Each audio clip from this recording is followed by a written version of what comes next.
Welcome to the Dispatch Podcast. I'm Sarah Isger, and I've got Mike Warren and Steve Hayes here today. You know, we're going to talk about Trump and Biden, but maybe at a bit of an angle, if you will. And then we'll finish up with Israel as well and some questions that I've got for Steve on, all of that.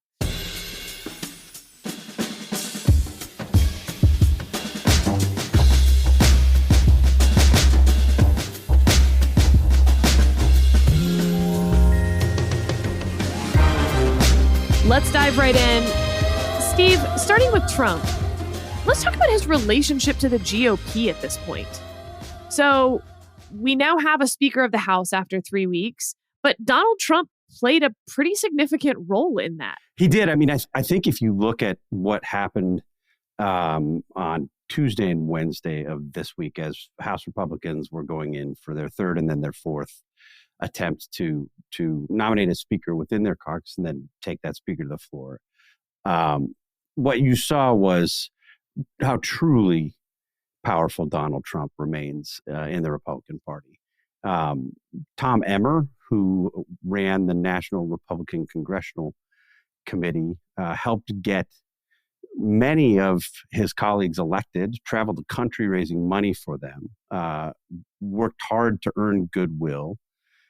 Pretty conservative guy, probably more moderate than some of the others who have been candidates for the office, but was somebody who had voted to certify the election and had not shown the kind of public fealty to Donald Trump that the MAGA crowd wanted him to. So immediately, Emmer, a member of leadership, when he announced there was a reaction in sort of MAGA world that Tom Emmer could not be Speaker of the House. And they pushed and pushed and pushed. Emmer made a call to Donald Trump down, I guess he's not at Mar-a-Lago, made a call to Trump and said, I'm with you, Mr. Trump.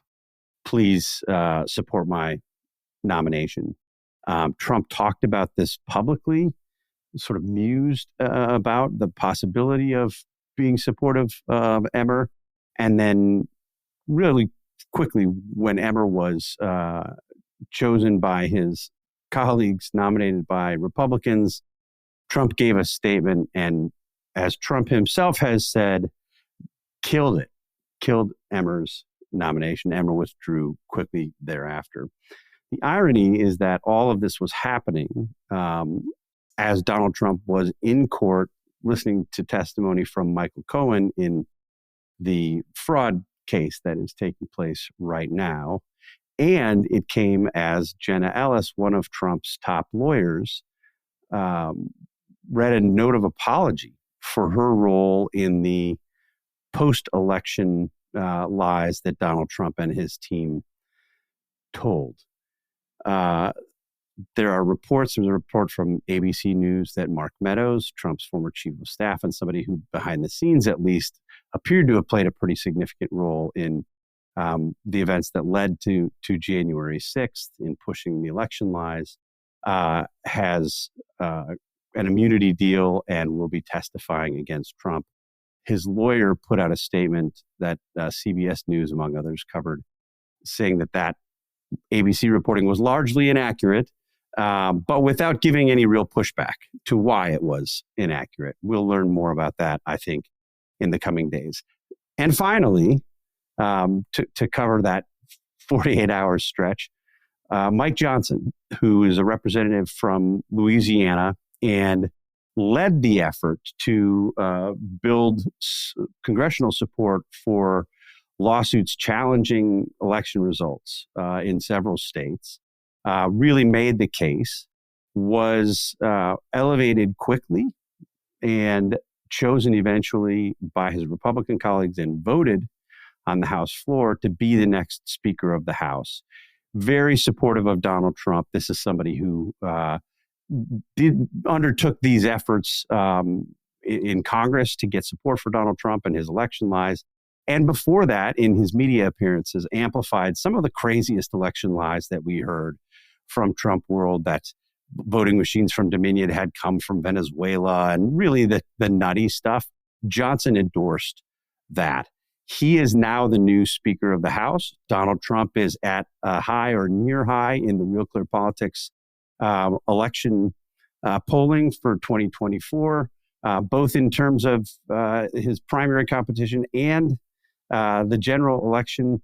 And as we're seeing, his legal peril seems to be, at least to an outside amateur observer such as myself, increasing. This is the Republicans' dilemma in a nutshell. Donald Trump is in trouble. He's bad for the party. He's bad for the country. And his grip on the Republican Party seems to be at maybe an all-time high. Well, I guess that does it for our podcast. Mike, thanks for being here. Sure thing. Glad I could contribute. Can you sort of give us the other side of this? Yes, Donald Trump is leading in the polls. Yes, he clearly had more influence than any other Republican, it seems, over who the next Speaker of the House was in the Republican caucus. Yeah, what is the other side to this? I know. I'm trying to sort of figure out if there is another side. I kind of tend to agree with Steve's analysis. I will say that, and Steve, you and I talked about this last week, there was the moment, if we can sort of pull out from this 3.5 week drama in the House race, House Speaker's race, there was this moment where Jim Jordan was blocked from winning the speakership, and he was blocked by a group of institutionalists, people who, for varying reasons, viewed not just Jordan, but sort of what Jordan represented as a bridge too far. These are House Republicans from moderates. I wouldn't really even call them moderates. They're moderate conservatives. They're center-right. They're not moderates in any kind of real ideological way. People from districts that lean or even went toward Biden, swing districts, or even voted for Biden, particularly in New York. And people like Kay Granger, the chair of the Appropriations Committee, an institutionalist if there ever were one in the House. They blocked Jim Jordan. And there was this sense after they did that maybe House Republicans had some kind of spine, that there were bridges too far for them to go. And that was, even if you had that interpretation, you could see even more evidence in that when the vote, after the floor vote failed for the third time for Jim Jordan to be elected Speaker, it went back to the Republican conference, and the vote for Jordan collapsed after that point, I should say that. And Republicans clearly wanted to move on.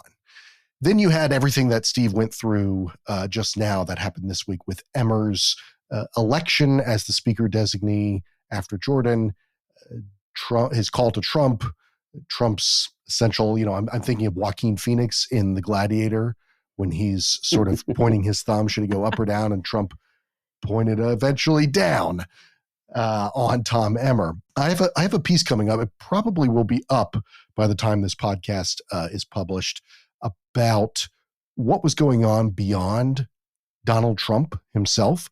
And I actually wonder if Donald Trump is somewhat of a lagging indicator in what's going on here. I've been paying attention a lot to War Room, the podcast and broadcast by Steve Bannon, the former Trump aide and a sort of unofficial spokesman for the populist conservative wing of the party. They believe, and they being Bannon and his crew, they believe that this whole process has been a big victory for them. Matt Gaetz is a kind of their kind of mole inside the Republican conference, and they've been pushing against Kevin McCarthy. They pushed against Steve Scalise. They pushed against Tom Emmer. They even took Jim Jordan's failure as a kind of win for them as well. Jim Jordan 2.0, Steve Bannon liked to say he'd gone soft since he started working with McCarthy. They're now looking at Mike Johnson as a victory for them because he is as Steve pointed out, essentially subservient to Donald Trump, pushed forward that 2020 Texas amicus, the Texas lawsuit. Mike Johnson sort of spearheaded behind the scenes the amicus brief, friend of the court, friend of the plaintiffs, to push back against the election results, I think in 4 states that Biden won at the end of 2020, sort of last-ditch effort by House Republicans to block the 2020 election. They view this all as a victory for them. They defeated the bad guys, which is the Republican establishment. And yes, they're sort of they were going to claim victory no matter what, the populist conservatives, the Bannon wing. But I think they're kind of right. I don't actually see where institutionalists, Trump skeptics in the party can find victory this. I don't know. Sarah, maybe it's up to you to do this. Well, Steve, here's what I think is interesting. That Jim Jordan was seen as to keep the gladiator metaphor up, I guess, like the champion of the Trump wing.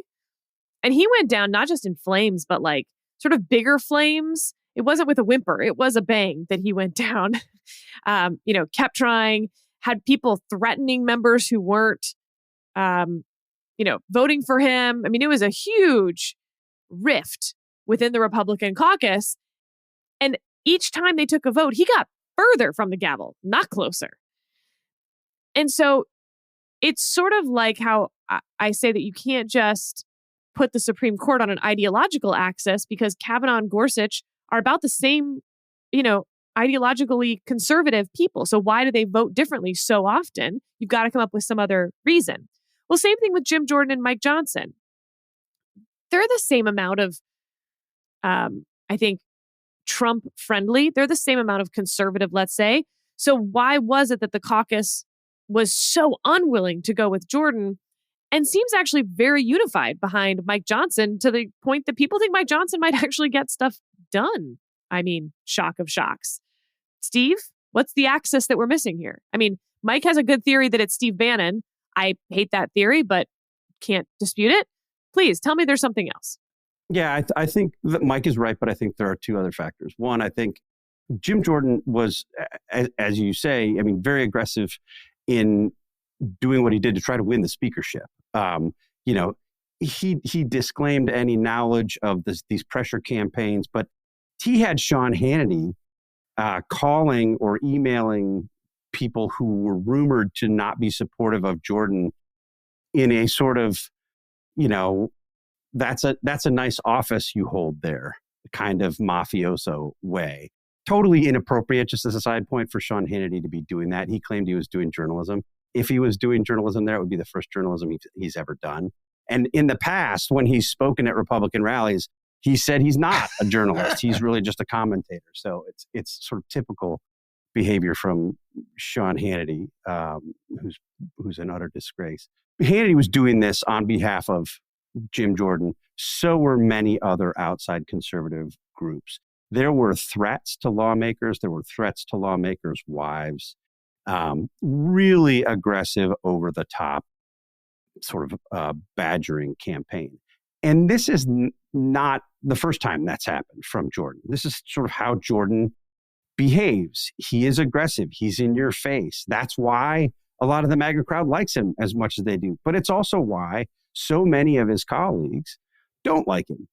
I think he also was hurt by the fact that he was seen as sort of a proxy for Kevin McCarthy in some ways, a House Freedom Caucus proxy for Kevin McCarthy. As we've talked about on this podcast before, despite the votes for Kevin McCarthy when the original motion to vacate came up, it might lead you to conclude that he had wide support among the Republican conference. He didn't. There were a lot of people who voted for Kevin McCarthy who were very, very frustrated with the way that Kevin McCarthy conducted himself in office. So I would say that's number one. And then the second reason is Johnson is Jordan philosophically and ideologically, perhaps, but not in a way that he's been known for that. So you had sort of moderates in the party, or the people who had opposed him, saying good things about him, saying, I can work with this guy. He's not both a combination of sort of where he was attitudinally, he's not Jim Jordan, but also he's not been sort of he's not been a performance MAGA. personality. He's not out on TV. He's quieter. He's more reserved. He's regarded, I think, generally as pretty smart, and I think that people take some comfort in the fact that he can make an argument and win an argument. He fought. There was a big fight that he had with Liz Cheney about the lawsuit. It's covered well in John Carl's book, Betrayal, where he's got details of this, where Cheney confronts him and says, "You know that this lawsuit is bogus. This isn't going anywhere." And according to her, he acknowledges that, which is something, by the way, that I've heard from other of his colleagues. Said he knew that this wasn't going to be a successful lawsuit. But according to John Carl's book, what he said was, we've got to show the president we are fighting. And, was basically doing Trump's bidding there.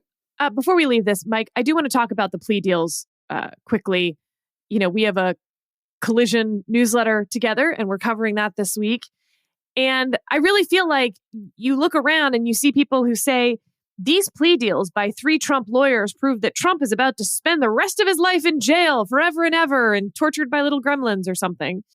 And then you have people on the other side who say, aha, these plea deals show that Donald Trump's in no danger in Georgia because actually the case is much weaker.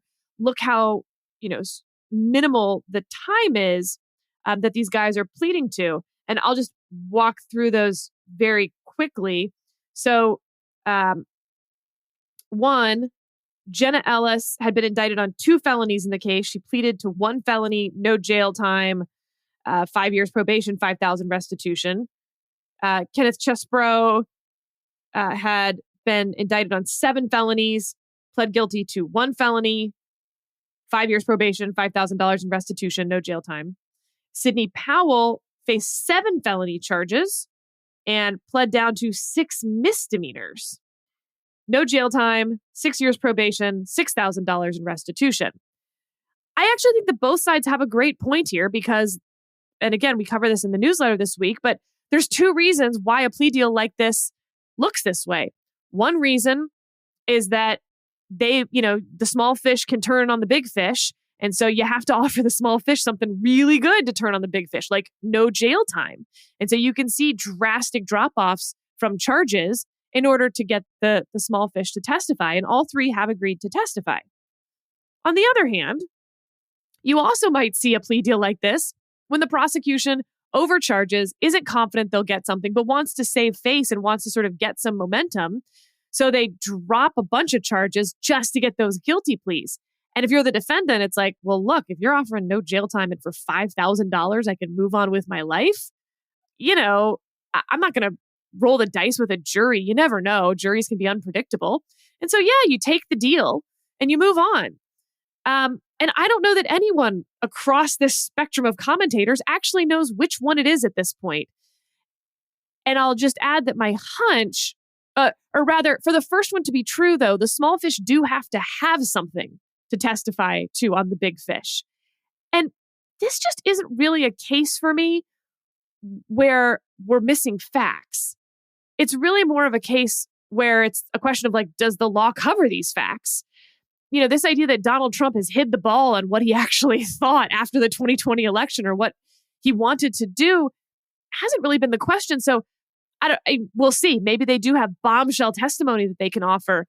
I'm a little dubious of that. Well, you were certainly convincing, Sarah, on this point. And I, as a layman and not a lawyer, I sort of defer to you on what seems likely, although you're correct that we just don't know.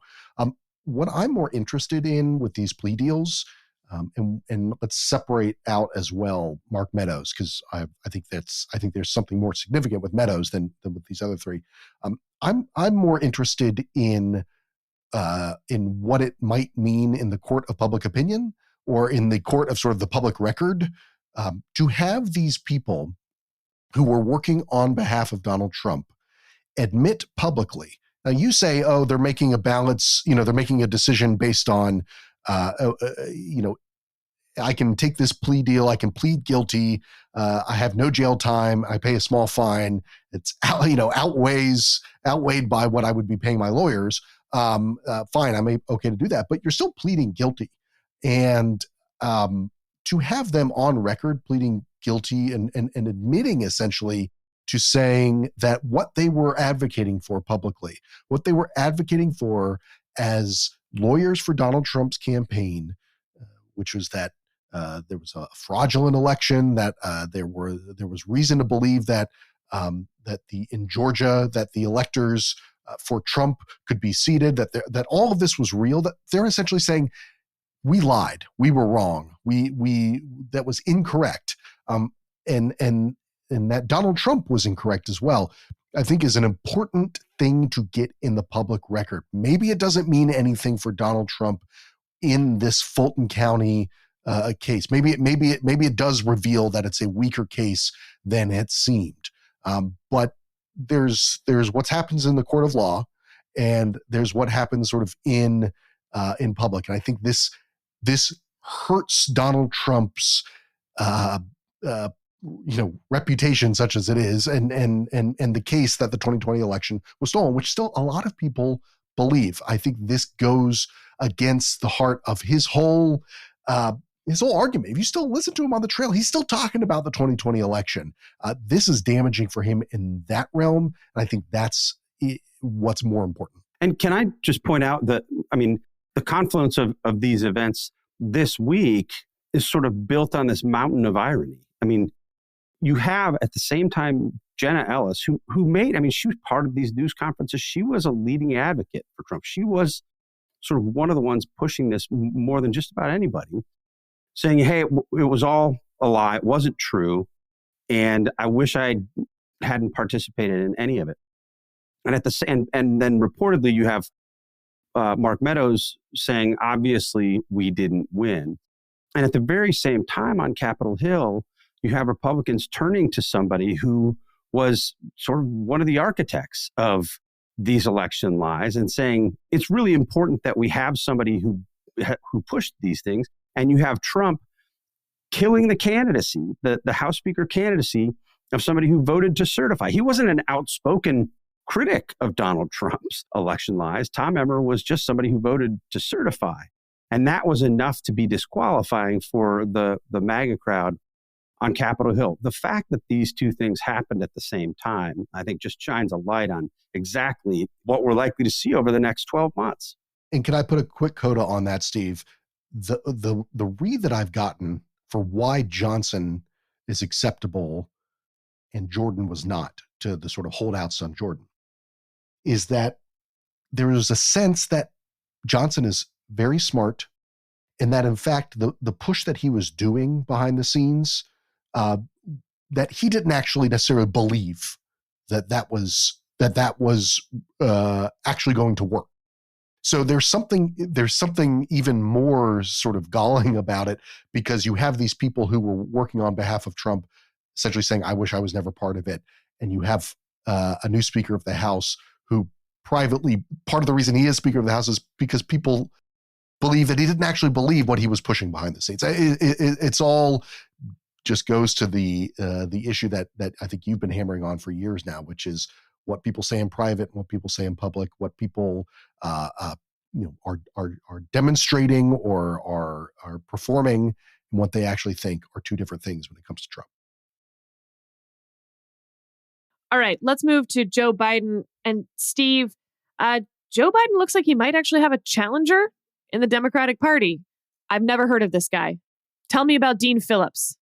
Dean Phillips is a representative from Minnesota, moderate representative with a long independent streak, independently wealthy, who has been raising concerns about Joe Biden and his age and electability now for some months. He's been a thorn in the side of the Democratic establishment. The Biden team would like him to just go away or at least shut up, and he's not willing to. And he pushes a lot, certainly behind the scenes, but as I say, sometimes in public. Well, there was a bus spotted driving down the highway in Ohio this week, and a reporter posted it on Twitter, and it was Dean Phillips for President bus, saying, make America affordable again, which was his slogan. Phillips has long mused about running for president. He gave an interview a couple months back to our friend Jonathan Martin, at Politico. Martin interviewed him, and Phillips sort of talked about this. Wasn't clear if he was going to run, but certainly hasn't been shy about it. Look, I think there are all sorts of reasons that this can and won't happen, that Dean Phillips will not unseat Joe Biden for the Democratic nomination. Most of them logistical, just in terms of timing and filing deadlines and trying to build a candidacy at this late date. But what we do know is that he's speaking for, according to several polls, a majority of the Democratic Party when he says he has concerns about Joe Biden's ability to do the job and to carry out a second term. There were polls that we've discussed on this podcast showing that some 70% of Democrat rank and file believes that Biden is too old. There have been polls showing that a majority of Democrats don't want Joe Biden, the current incumbent president, to run. He is losing many of the recent head-to-head polls with Donald Trump. And I think were it not for Donald Trump being the potential Republican nominee, Biden would be one of the weakest positioned incumbents in recent history. The vulnerabilities are very, very, it's a very, very long list. So Phillips is trying to raise those points, I think, in the hopes of, I don't know what, unseating him, doubtful, forcing some kind of a post primary shift where Biden steps down after he wins the primaries. I don't know. But he certainly seems determined to shine a light on the fact that Biden is as old as he is. Mike, I don't mean to be the turd in the punch bowl here for all the people who are, pumping their fists in the air at the idea that Joe Biden might not be the Democratic nominee, regardless, by the way, of which side of the political aisle you may be on. But once again, I have to bring up the thing nobody seems to care about, ballot access. So this dude's already missed the ballot for Nevada's primary. And as someone who had to deal with ballot access now in a few different presidential primaries, it's hard and it's pricey. Some of these states are like pure pay to play. It just takes a lot of money. Okay, he's self-funding, so maybe he can cut the check. In other states, though, it's like get a signature from someone with every letter of the alphabet in their name in each county precinct, and also the middle name of their third born child. Like, it's really hard, and it just takes a lot of human grease to get all the signatures gathered in all the right ways and put it together and sort of have that organizational side. This guy doesn't have the time or the team to do that kind of on the ground work to get in the ballot, let's say, in the primaries in the other 49 states. That's just not going to happen. So I guess it goes back to Steve's point. What is the point of this? With that attitude, it's a good thing that you're not working for Dean Phillips, Sarah, because with that attitude, he won't be the Democratic nominee. But I like this positive, optimistic attitude from Dean Phillips. No, I think it is performative. I think it's interesting, by the way, that Phillips is probably, he's more sort of toward the center than Joe Biden is, but he sort of comes from the Joe Biden wing of the party. Phillips was among those who were the most vocal a few years ago when Ilhan Omar, his fellow Minnesota Democrat, had said some things that were interpreted as anti-Semitic. Dean Phillips is Jewish. He spoke out against that. He sort of comes from that center left of the party, and he's really not making an ideological point about Joe Biden at all. He's making a practical point about his age.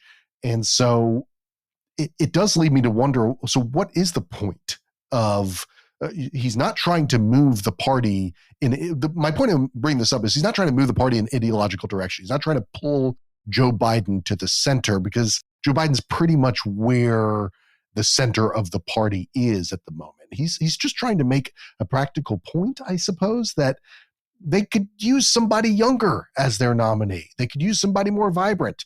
I don't know who this is going to convince. It probably will backfire, is my guess, and consolidate more support for Joe Biden within the Democratic Party. But we'll see. You're correct. Practically speaking, I don't see how this gets off the ground.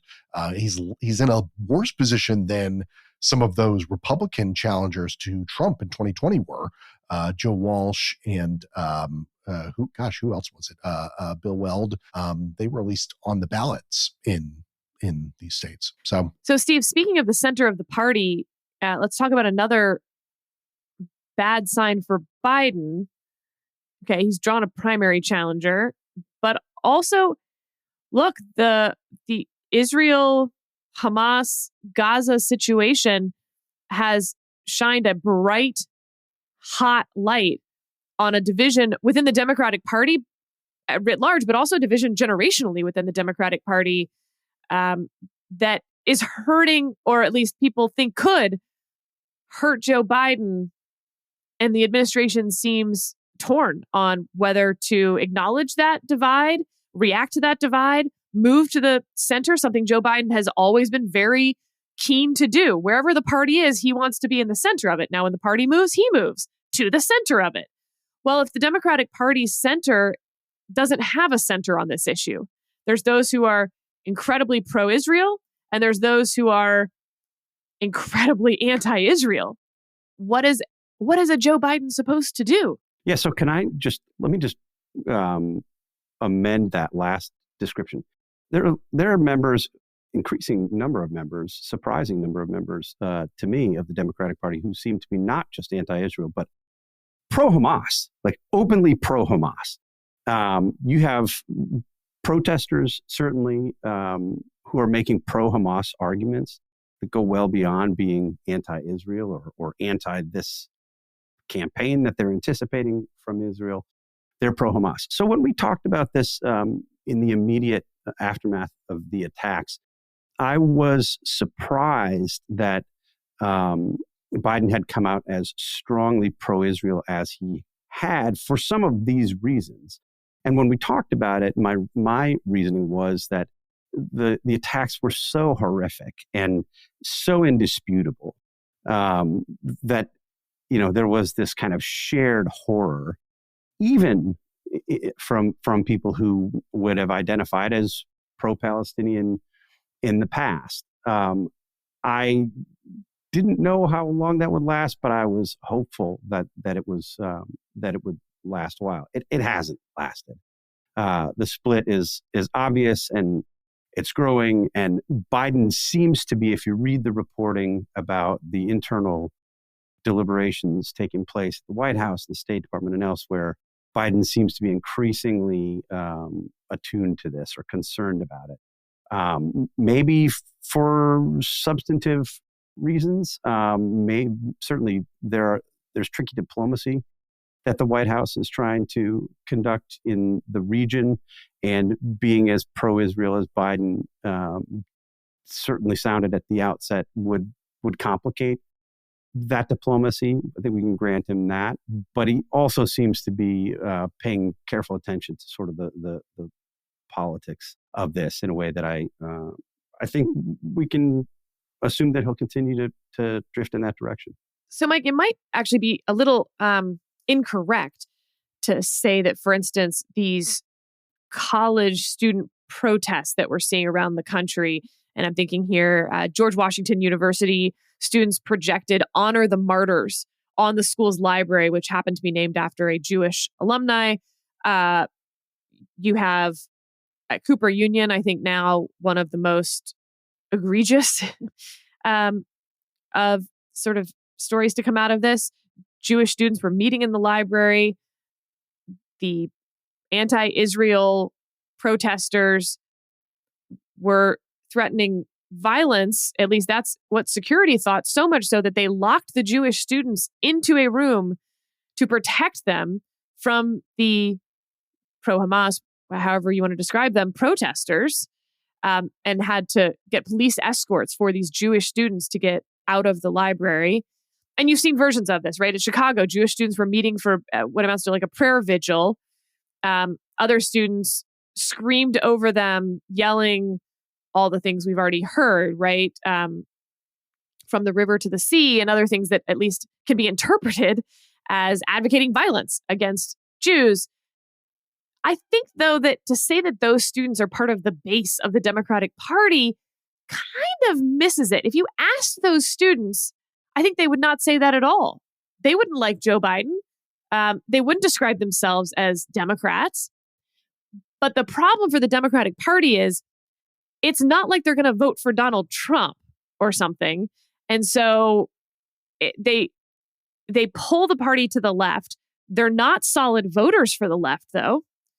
And they're not like supporters in a general sense. It's not like the Republican base in that way. This is very asymmetrical compared to, I think, what the right's problem with their base is.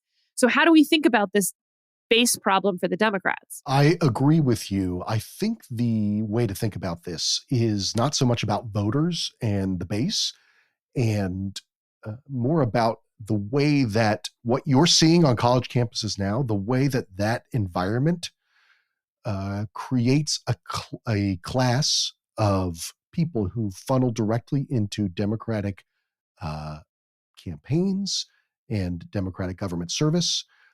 They are overrepresented, I would say, as opposed to the general Democratic voting population, in the type of people who form the engine of sort of the Democratic machine in Washington and in politics. To play with your idea of asymmetry here, this is different than the way that things work in the Republican Party, where a lot of the sort of folks, at least through the early years of Trump, a lot of the people who filled those roles in the Republican Party were very much out of step with the more populist base of the Republican Party. I would say that the what do you want to call it? Consultant advisor class in the Democratic Party is much more radical than the base of the Democratic Party on issues like this. And I think that's where you're seeing. Which is fascinating because, again, asymmetry-wise, on the Republican side, the consultant class is considered far more moderate than the base of the Republican Party. And it's not true on the other side. Absolutely. And I think that's what Biden is trying to deal with. I think he's trying to deal with, in many ways, similar sentiment. I mean, you don't want to draw too many parallels where there aren't, but I think if you can compare it to the way that sort of big media companies or other big companies are sort of dealing with a educated workforce that is sort of, for lack of a better term, more woke, and they're having to sort of deal with that. I think that's what Biden is dealing with within his party. Because if you look at the polling, the polling of the country, again, this is like a 70% issue for Americans. It used to be higher. I wish it were higher, but that includes a lot of Democratic voters. The difference here is who makes up the sort of nuts and bolts of the Democratic Party.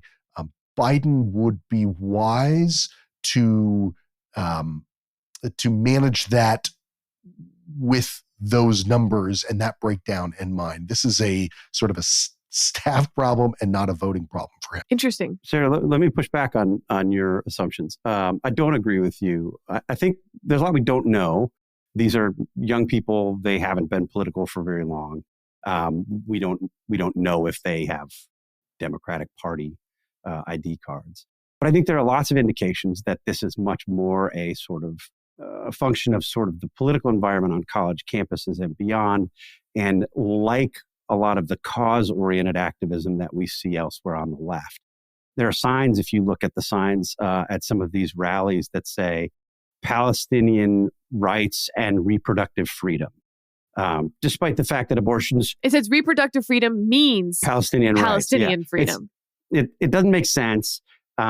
It's pretty clear that a lot of these students haven't spent a lot of time thinking about these issues. They don't come to this because they have some deep, passionate understanding of the lives of the average citizens in Gaza, for instance. I think many of them, this is something that their friends are into. They see some Hollywood people into it. They think it's cool. They get a lot of this on social media. There's a lot of reinforcement on social media, TikTok in particular, that pushes them in this direction. So I've seen signs, gay rights equals Palestinian rights, and the reproductive freedom sign. So I do think that it's much more of a sort of the latest in a string of causes that is consistent with campus activism that leads often, as Mike points out, to later democratic activism. Well, let's take that thread and pull it a little more. A guy named Jeff Morris on Twitter, a writer and in the tech space, he was talking about the influence that TikTok has had over this, noting that most young people at this point get their news from TikTok. It is the number one search engine for more than half of Generation Z. So like us oldies are on Twitter or we're arguing over the New York Times headline, Steve. But his point is like, you're missing it. This college campus stuff, the growing number on the left that now see Hamas as justified, that's not coming from the New York Times. It's coming from TikTok. Now, TikTok is using some of the New York Times coverage. But when he looked into it, this both shocked me and didn't surprise me at all. If one has had that feeling before, as I'm sure many of you had in our current political environment. So he writes, as I looked at the tactics and data, I saw that much of TikTok is being controlled by anti-Israel bot farms, paid commentators, much of which is being paid for by Hamas supporting organizations. Now, we've talked about the concern around TikTok before, though maybe not enough. This is a foreign-controlled entity that is feeding our young people information, deciding what they get, deciding what those algorithms are. And here, for instance, taking money from Hamas-supporting organizations in order to have those bot farms to feed them this. Now, again, I don't want to absolve the TikTok users of responsibility here, these young people who feel like they can lecture. There's this video of Hillary Clinton at Columbia University where this student says he won't stop interrupting the event. Columbia, by the way, has clearly no plan of what to do. They say, you need to sit down. And he goes, or what? Good question, young man, because they didn't have an or what. And so it went on and on and on.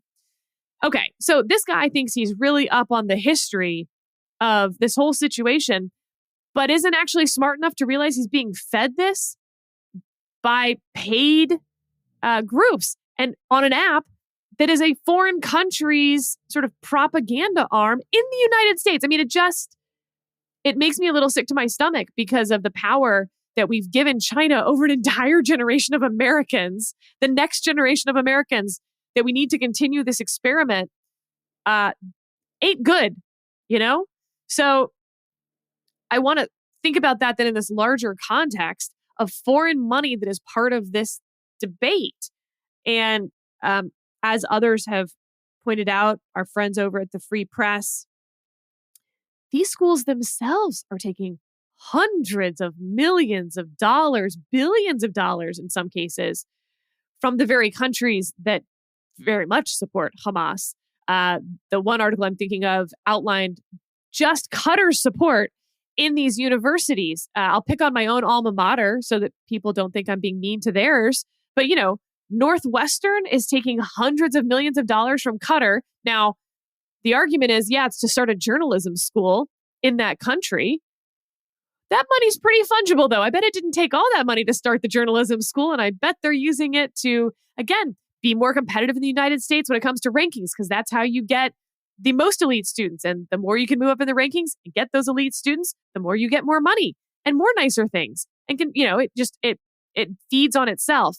And if that money is coming from Qatar and other Middle Eastern Hamas or Hamas supporting countries, Steve, why should I not be freaking out about this? Well, this has been a long-standing concern, certainly of people who have worked in the counterterrorism space, is what are these countries doing to help buy access to our students and our brains? And would the universities, in the event of something like what we're seeing, have the fortitude to step up and push back? And I would say the early returns are not good. And I would also cite your alma mater for that. The enabling and amplifying of some of the worst voices and the unwillingness to step in with some of the egregious activities that we've seen taking place at Northwestern. Our friend Guy Benson has... My classmate. Can I just give an analogy here? mean, for so many people, and I may disagree with them a little bit on the margins about campaign finance and the control of big money in politics. If you have, first of all, of course, we ban foreign money in politics for a reason. We don't want foreign nationals funding our campaigns, even, by the way, small amounts of money. You can't give $20 to a candidate if you're a foreign national, and certainly not if you're a foreign country. But let's just imagine, I don't know, let's pick on Elon Musk. Elon Musk gives $50 million to a super PAC to support his candidate of choice. And then Elon Musk goes on Twitter and says something nuts. And a reporter's like, hey, candidate, what do you think of what Elon Musk said? And that candidate kind of demurs, right? Like, it's just like, oh, you know, it wasn't great, but I don't know. And like other people say things, and free speech. Everyone on the let's get big money out of politics side would say, see, this is a distorting factor. Elon Musk, $50 million clearly has an influence over this candidate.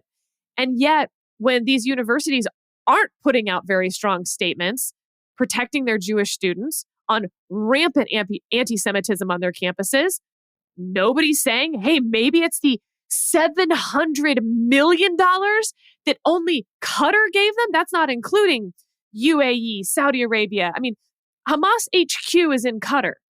$700 million to just one school, Steve. And nobody, like, what the frick? Well, I think some people are saying that. And to be fair, in this context, you know, people have raised these issues in the past. You know, Marco Rubio has been on sort of a campaign over the past several years, pointing out the problematic, the excessive amount of Chinese government money, Chinese Communist Party money going to these universities, sponsoring students, sponsoring Confucius Institutes, which Rubio has argued, I think with some good evidence backing him, can be used as sort of infiltration rings. I mean, ways to bring spies into the United States. Oh, feel free to check DOJ's indictment list. You can find several related to exactly this on college campuses. Right. So we've seen some of this, both in the Chinese context, but also as it relates to some of this money from these autocracies in the Middle East. And you've also had Washington Post has done some very good reporting on this money going to think tanks in Washington, D.C. and sponsoring scholarship, academic studies, supposedly disinterested academic studies about the Middle East and how it operates. So I think people have paid attention, but I think you're right, Sarah, to point out that you know, this brings it into focus a little bit more. We ban this influence in our campaigns, and we don't ban it in our think tanks, and we don't ban it at our universities. It is insane to me that we don't do that. Well, how? So let me ask you this question: where do you draw the line? Is it just foreign money entirely? If there is if there's a government-to-government partnership with the United Kingdom that wants to fund a set of programs at University of Maryland, should that be allowed? First of all, we're coming up on the 250th anniversary of the Boston Tea Party, so F, them right now. Like, just let's all put our patriot hats on for a moment, and the British can suck it. So no. These are long grudges you're holding. And just to be clear, like, my ancestors, and I'm going to use that term really loosely, all came here, let's just say, really recently. So like, I'm not even holding the grudge. I'm like picking up the grudge and carrying it up the hill. Like a good American. Damn right. That's what we do here in America. So no, Steve, like, no problem. Like, I absolutely feel no need to draw the line, quote unquote, between allies and not allies. Like, nope, ban it all. And in terms of drawing the line in and where that foreign money can come in versus where it can't come in, I don't think it would be that hard a line to draw. Look, I don't want to ban foreign students from attending our university. So if you're paying tuition, so be it. Although I have questions about things that the schools have done to attract foreign students and why they're doing it, because the foreign students pay full tuition and they're not subsidized by our student loan system here, which is, it's a whole other conversation. But the point is, like, I have no problem depriving my alma mater of hundreds of millions of dollars, no problem. Nor the think tanks. They should absolutely not be taking money from foreign governments whatsoever. I find it insane that they're weighing in on our public policy debates without literally in bold saying, hey, we're writing this about this subject and we take money from the country that this is about. Instead, they're like, when they get caught, basically, they're like, no, totally unrelated. We have a wall. I mean, ironically, it's usually called a Chinese wall between those two sections. Like, no, sorry, not anymore. You got to disclose this stuff at a minimum. And frankly, I think we should ban it. Mike, last word to you on this question. Well, I want to answer a different question, which was the original question that we started this conversation with, this part of the conversation with, which is kids and young people getting their information from TikTok. I mean, at the risk of sort of occupying the Jonah Goldberg Institutions Matter seat in this podcast, I do think that there has to be a dearth of positive influence from our institutions, like the news media, like universities and teachers and families and parents, for TikTok to be so pernicious an influence and the internet to be so pernicious an influence. I don't mean to say, I mean, obviously we know that people can watch, videos online and be radicalized, or even just, the influence from the media. It's not entirely, as you say, like we have to give some agency to the young people who are watching this stuff and believing it, not trying to find out alternative viewpoints and make judgments themselves. But I do think... I mean, it's amazing, right? They think that they're like standing up for the minority position, even though among their cohort, they're in the majority position and they're beating up on their Jewish, fellow students who are actually in the minority at these schools, who make up 2% of the population in the country. I mean, their lack of awareness... I will excuse young people for a lot of things, but for some reason this week, I'm just not feeling very charitable about the whole thing. We should hold them to account as well. But I agree, we should also criticize the fishbowl that they're in. Yes, and this is where I think this is why institutions matter. This is why a lack of, and it's not just from the right, by the way. There is a general lack of faith in the American media, and that has been exploited by people. That has been, people make up things that the media didn't get wrong and say they got wrong. But in general, there is a lack of faith, and you have to put some responsibility on the institutions. For instance, in the media, the universities should be teaching their students the right way to interpret these news events, and instead, for all the reasons that you laid out. Whether it's money, whether it is ideological capture by certain people in middle and upper management, the institutions are not doing what they should be doing, and I just think that this is a good like we're upset, yes, at the influence of TikTok and the influence of foreign governments, but the reason they're able to be so influential is we've created a pretty fertile ground for them to have some influence. I mean, look, sometimes the majority is right, but these people seem to think that they're brave for being in the majority. You're never brave for being in the majority. The majority might be right, and maybe you're on the right side of history, but don't pat yourself on the back about how brave you are, marching on these college campuses when everyone else you're friends with believes the same way as you do. And in fact, you are ignoring the fear in your fellow students' eyes and the tears as, they're feeling so alone and ostracized. It's all pretty outrageous. Steve, I've got a special not worth your time for you. Mike, that's not to say you can't weigh in, but it's a Steve special. This week, there was a drone strike paid for by Iran that injured dozens of U.S. military members. Actually, it was last week, which matters in the understanding of the story, actually. Why is it not worth my time to be at war with Iran at the point that they have injured U.S. service members? Isn't that sort of how wars generally go? Like, you attack our military, you've now declared war on our country. This drone strike was paid for, organized by Iran. What? Why? Huh? Not worth my time somehow? Why is it not worth my government's time? Very much worth your time. And it's a problem that we didn't learn about these strikes and the injuries that they caused for more than a week. I mean, this is something that the Biden administration should have disclosed up front, but I think is sort of a piece with the way that the Biden administration has handled Iran for the entirety of the administration, with certainly the difficult position the Biden administration is in now after October 7th and these attacks from Hamas. So for some longer term context, Iranians and their proxy groups have been attacking U.S. interests, allies, and facilities and personnel for years in the region. Open attacks by the Iraqi-Iranian proxies on U.S. troops, U.S. bases there.